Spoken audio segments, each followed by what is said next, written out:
This is just a sample of the audiobook. To get the complete audiobook, access the link posted in the first comment.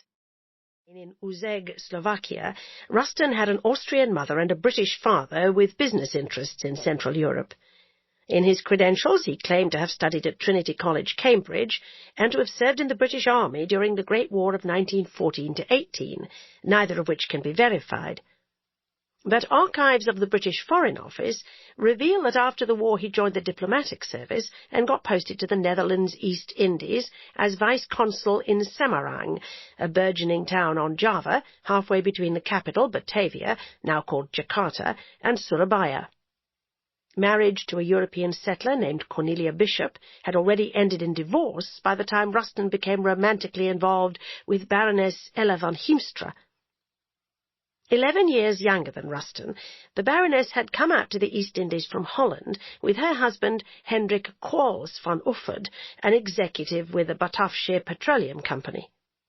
They had 2 sons, Alexander and Ian, before the marriage ended in divorce in 1925.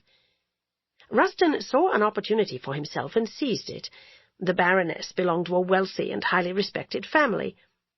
No doubt Ella had reasons of her own for welcoming his advances. For someone who'd just been rejected by her husband, he made a charming, irresistible companion. They were soon making plans for a future together. Rustin resigned his diplomatic post for a managerial job with Maclean Watson and Company, a British arbitrage house that handled most of the international trading in East Indian tin. This required moving to Batavia, where the couple were subsequently married in September 1926. Ella's 2 sons came to live with them. Along with a ready-made family, Rustin on an alternate surname, the poshly hyphenated Hepburn-Rustin, which his aristocratic bride concocted and preferred him to use. It made Rustin seem closer to her own social class, and also gave her an even more distinguished name for her personal calling card, Baroness Ella van Heemstra Hepburn-Rustin. Ella picked Hepburn because it was the only noble name that she could find in Rustin's family tree. It had been the maiden name of his grandmother, Isabel Rustin, who was 3 centuries removed from James Hepburn, Earl of Bothwell. History remembers him as the 3rd husband of Mary, Queen of Scots. That he may also have murdered Mary's 2nd husband, Lord Darnley, didn't seem to bother the Baroness when she borrowed the name.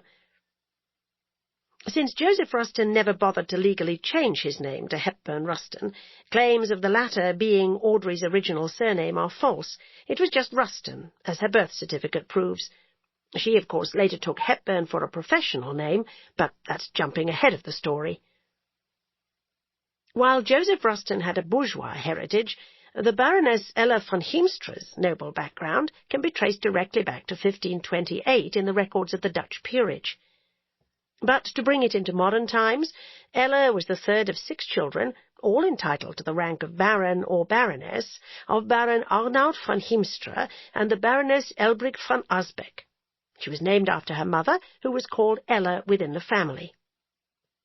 The van Heemstra wealth came from colonial trading, but Ella's father studied to be a lawyer and devoted his life to government service, including terms as Burgomaster of Arnhem in Holland, a chief magistrate in that city's Court of Justice, and governor of Dutch Guiana, now Suriname, in northeastern South America. Ella's mother's family owned the magnificent Huis Doorn, a 56-room mansion, the Dutch prefer to call them castles, set in acres of gardens and woods near Doorn in central Holland.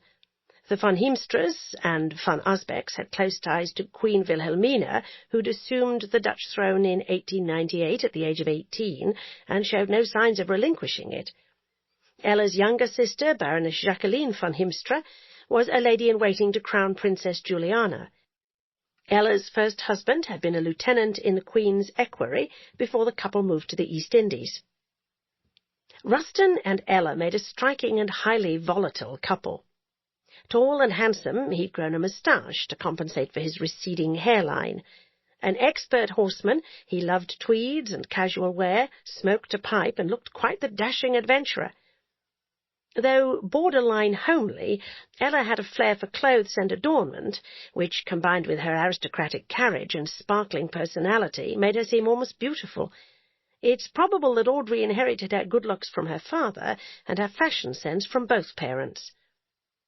In character, they were both extroverts with flirtatious and